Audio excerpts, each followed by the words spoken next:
Hey guys, I'm going to show you today how to um, open up a PDF from your Schoology page so that you can write on it with your cursor on your laptop.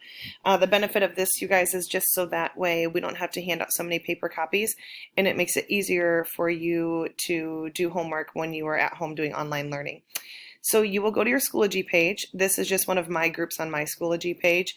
And this will be what the PDF will look like. And then whatever the teacher names it. Mine's just called a link wink because it's just something I have on there for my kiddos.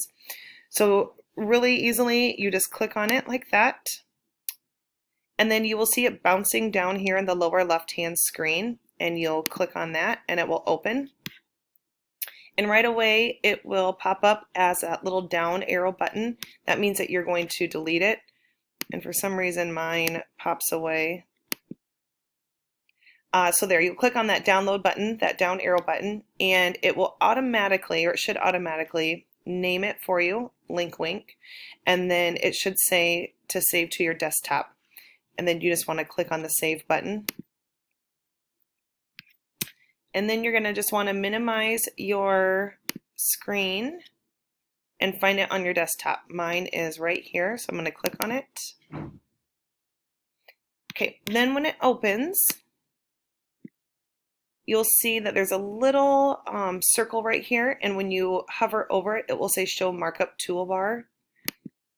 When you click on that, the toolbar will appear over here in the top left-hand screen.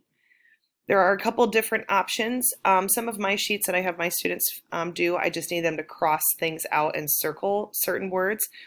So you can click on that pencil, and then you'll see, ta-da, you can write. Now let's say you don't like that.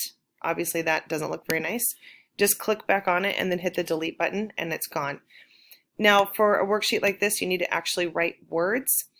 You will want to click on this little T box right there, and here's the text box that pops up. And then you can just move it to wherever you need to with your cursor and then start typing on your laptop.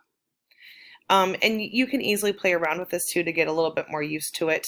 But it's fairly simple to figure out with these buttons up here. The only ones you really should need though will be this little pencil and that little box with the T in it.